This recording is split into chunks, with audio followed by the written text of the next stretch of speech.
Buenos días, soy Carolina Vega y voy a presentaros la pieza del mes de julio, que es un abanico plegable del siglo XVIII. Soy historiadora del arte y actualmente me encuentro estudiando el máster de Estudios Avanzados de Museos y Patrimonio Histórico-Artístico de la Universidad Complutense de Madrid. Siempre me ha interesado especialmente la historia de la moda y la indumentaria y este proyecto ha supuesto para mí un primer acercamiento a un futuro profesional dentro del área que más me interesa y es el motivo por el cual elegí como pieza del mes este abanico realizado en Italia a finales del siglo XVIII, que para poder comprender tanto su iconografía como su materialidad es importante enmarcarlo dentro de un contexto cultural e histórico concreto. Para comenzar, es importante conocer cómo son este tipo de piezas. Se trata de pequeños instrumentos de mano que sirven para apaciguar el calor y han servido como complemento del vestido para culturas de todo el mundo. Si bien habían creado instrumentos para este motivo otras culturas como la romana o la egipcia, su origen está en el contexto oriental, concretamente en China, primero a través del formato rígido y posteriormente en Japón a través del formato plegable.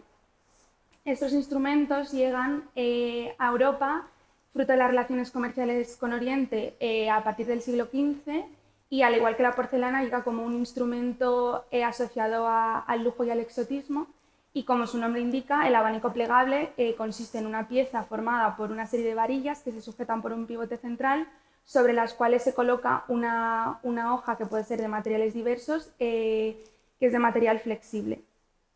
Fue en el siglo XVIII cuando se consolida como un instrumento omnipresente dentro del vestuario femenino, utilizado por las mujeres de la aristocracia de este momento, y es Italia el lugar donde se comienzan a producir en el contexto europeo por primera vez. Los abanicos en este siglo reflejaban los gustos y los caprichos propios de este siglo, cuyo gusto estaba liderado por Francia. Los abanicos reflejaban de esta forma el estilo rococó a través de diferentes escenas, ya sea pues, encuentros amorosos, escenas galantes, escenas mitológicas y en general el propio gusto europeo rococó. Conforme avanza el siglo, cuando los estilos franceses alcanzan su cenit de lujo y frivolidad, un nuevo soplo de aire fresco trae una nueva corriente de influencia inglesa que torna tanto el vestido como sus complementos a formas más sencillas, fruto de la influencia italiana, con motivo de los viajes que comenzaron a realizar a finales del siglo anterior, el siglo XVII, los jóvenes aristócratas ingleses por Europa en el conocido itinerario como el Grand Tour, el cual consistía en una especie de rito educativo que consistía en conocer de primera mano la cultura clásica a través de las ruinas antiguas y los monumentos conservados. De esta forma es a través de este nuevo interés por la cultura clásica donde se propaga un nuevo estilo y gusto europeo que torna hacia la sencillez y hacia el mundo clásico.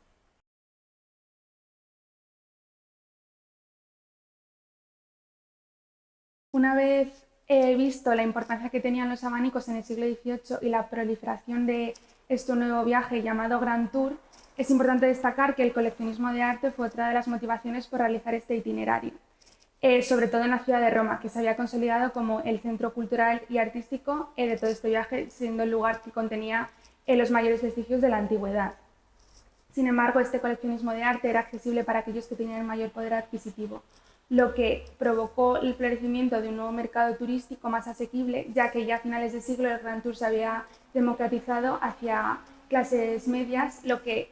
obligaba a que también se pudiesen adquirir piezas más asequibles,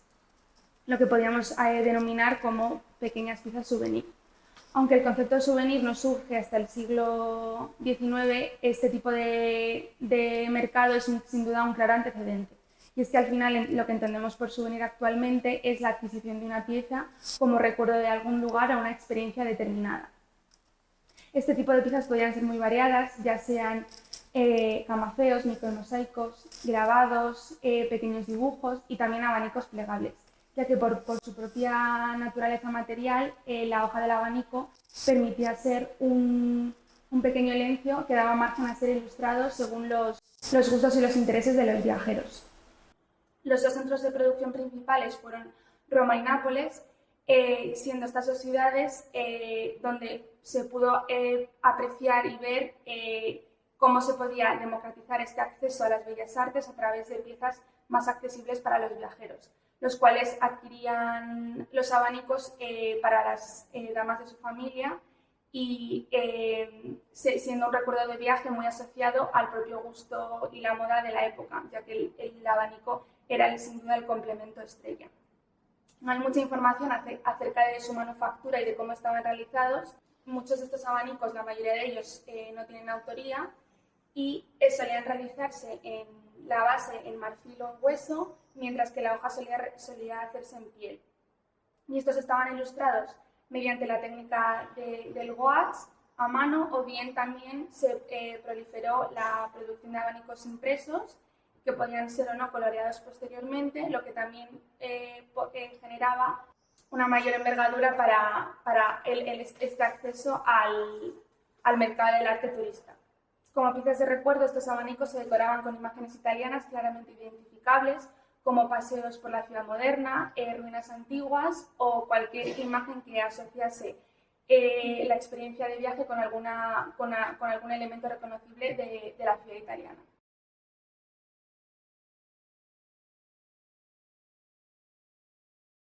Un magnífico ejemplo de este tipo de objetos de recuerdo es la pieza que custodia el Museo Nacional de Artes Decorativas. Sus reducidas dimensiones se debe a que se sitúa su cronología ya a finales de siglo, debido a que la moda se había vuelto más sencilla por las influencias inglesas, lo que suponía la ausencia de bolsillos interiores y que obligaba a que los complementos de moda fuesen de un tamaño más reducido. No tiene autoría, como es propio de los abanicos producidos en Italia en este contexto, y está realizado todo el varillaje en marfil, mientras que la hoja del abanico está realizada en piel de cabra blanca, como se puede ver en los desgastes de los pliegues, y está ilustrada mediante grabado coloreada a la aguada, lo que permite crear una escena de colores cálidos y agradables. La hoja del abanico se ilustra con la plaza de San Pedro del Vaticano, que era uno de los lugares más importantes de la Roma moderna. Toma de referencia un cuadro del pintor holandés Caspar van Vittel, que fue realizado entre 1703 y 1710. Este pintor holandés había llegado a Roma con 25 años y tuvo un gran éxito debido a las vistas de ciudades que realizaba, que eran de gran interés para el mercado turístico. Esto se debe a que él no tenía interés tanto en la Roma antigua y en la Roma clásica, que era la que estaba en auge en ese momento, sino que él puso su foco de atención en estas vistas de ciudades modernas, es decir, lo que los visitantes podían ver en su día a día, es decir, la Roma propia del siglo XVII. Por este motivo, pintó la plaza de San Pedro del Vaticano, que era sin duda uno de los lugares más concurridos de la ciudad. El abanico toma la parte central del cuadro con ligeras variaciones para adaptarlo a la propia forma que tiene semicircular, y sitúa en la parte central la fachada de San Pedro del Vaticano, según había sido moldeada por Carlo Moderno, y justo enfrente se encuentra el obelisco de Vaticano, que es de tiempos del Imperio Romano. Y a los laterales se puede ver el arranque de la columna elíptica proyectada por Bernini a mitades del siglo XVII. El abanico ha incluido ciertas ficciones que había introducido Van Vittel, como pueden verse en las fuentes situadas a las plazas laterales, porque al final el objetivo no era tanto plasmar la ciudad tal cual era, sino una visión idealizada de la ciudad conforme a los propios gustos del siglo XVIII. Toda la escena está plagada de diferentes personajes, como se puede ver en la parte de abajo, y es aquí donde el ilustrador del abanico toma su propia autonomía y se desliga del propio cuadro que ha tomado de referencia, actualizando la escena propia de finales del siglo XVIII. Ha eliminado algunos de los personajes que había incluido el pintor holandés, como algunos carruajes y grupos de soldados y introduce una serie de figuras agrupadas por grupos que se visten según la moda propia del siglo XVIII. Esto se puede ver sobre todo en los personajes femeninos, que abundan mucho más respecto al cuadro realizado varias décadas antes, debido a sus vestidos sencillos, utilizando el blanco como el color de la elegancia de ese momento. De esta forma, el ilustrador del abanico era consciente de cómo las imágenes del pintor holandés habían quedado dentro de la memoria de todos los viajeros ingleses, por lo que al escoger esta escena lo que realiza es consolidar esta idea de una Roma asentada y asentada dentro del propio imaginario inglés, y por tanto se convierte de esta forma en una perfecta pieza de recuerdo. Toda esta escena ocupa la hoja entera del abanico, distanciándose así de otro tipo de abanicos también del Grand Tour, que separaban los diferentes monumentos a modo de cartuchos. Podemos encontrar, por tanto, cierta originalidad en este abanico, ya que se distancia de las fórmulas más habituales de los abanicos del Grand Tour, que abandonaban el estilo pictórico de los caprichos, es decir, las vedute propias del siglo XVIII, en el cual se reunían varios monumentos dentro de una misma escena ficticia, para optar por una serie de cartuchos donde se ponían los diferentes monumentos de una ciudad. Este abanico, sin embargo, decide tomar una única imagen, ya que es perfectamente consciente del magnetismo y el sentimiento de identificación que tienen los cuadros de Van Wittel. La escena de San Pedro del Vaticano queda enmarcada por un recuadro con decoración de motivo de candelieri, que es un tipo de decoración en arabesco de motivos vegetales. Como podemos ver, en los laterales hay dos trapecios en el cual un lampadero de fuego es rodeado por una serie de ramas que se corona por un águila, y también en la cenefa superior e inferior hay decoración vegetal. Y toda la escena se enmarca por un recuadro perlado que enfatiza la propia importancia de la plaza de San Pedro. La importancia que tiene esta decoración es la dualidad que tiene el abanico en representar la Roma moderna, con la importancia que también tenía el imaginario de las decoraciones clásicas en esta época. Y es que, fruto de las excavaciones arqueológicas, se había descubierto lo que podemos llamar como la vida privada de la cultura clásica, más allá de los vestigios arquitectónicos que ya se conocían. Por tanto, es importante en este abanico la doble intención que tiene su artesano de representar la Roma actual con el imaginario clásico que se había consolidado ya en esa época a través de las decoraciones laterales. Todo lo que es la fuente no tiene decoración, es decir, la fuente de marfil, excepto las guardas, que son las dos varillas principales, que también tienen decoración a candelieri, un poco también haciendo alusión a ese interés por los elementos decorativos de la cultura clásica.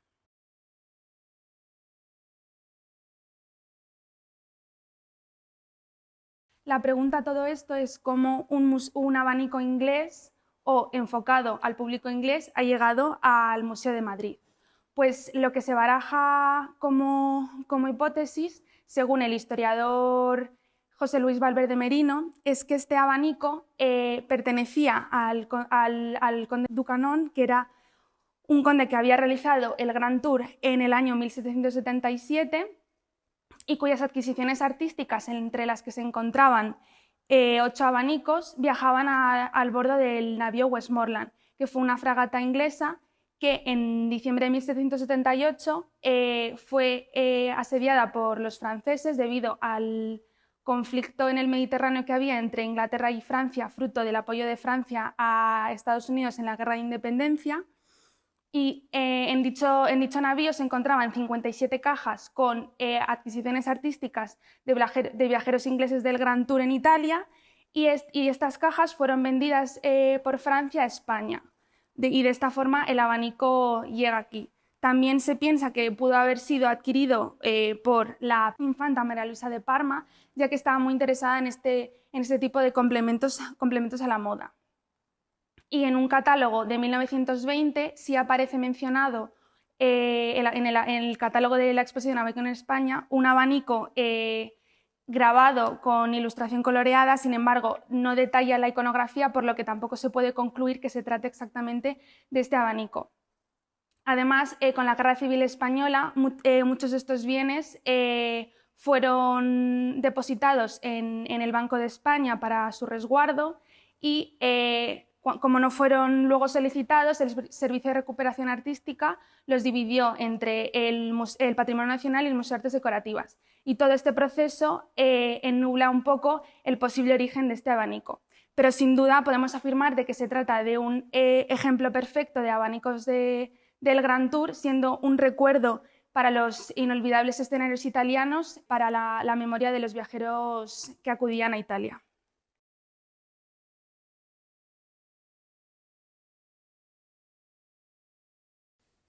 Para mí, haber podido realizar esta investigación ha supuesto un primer paso y un punto de partida muy interesante para un futuro profesional en el mundo de los museos y concretamente en la investigación, en una pieza que sin duda ha sido apasionante poder estudiarla y comprenderla y que se enmarca dentro de mi propio interés personal, que es la indumentaria. Al final, el abanico es un complemento de moda fundamental, justo del siglo XVIII, que es el momento álgido de este tipo de piezas, y por tanto haber realizado esta investigación ha supuesto de esta forma poder conocer y comprender también cuál es el proceso que supone investigar algo tan concreto como es la pieza de un museo y he disfrutado mucho. Así que muchas gracias.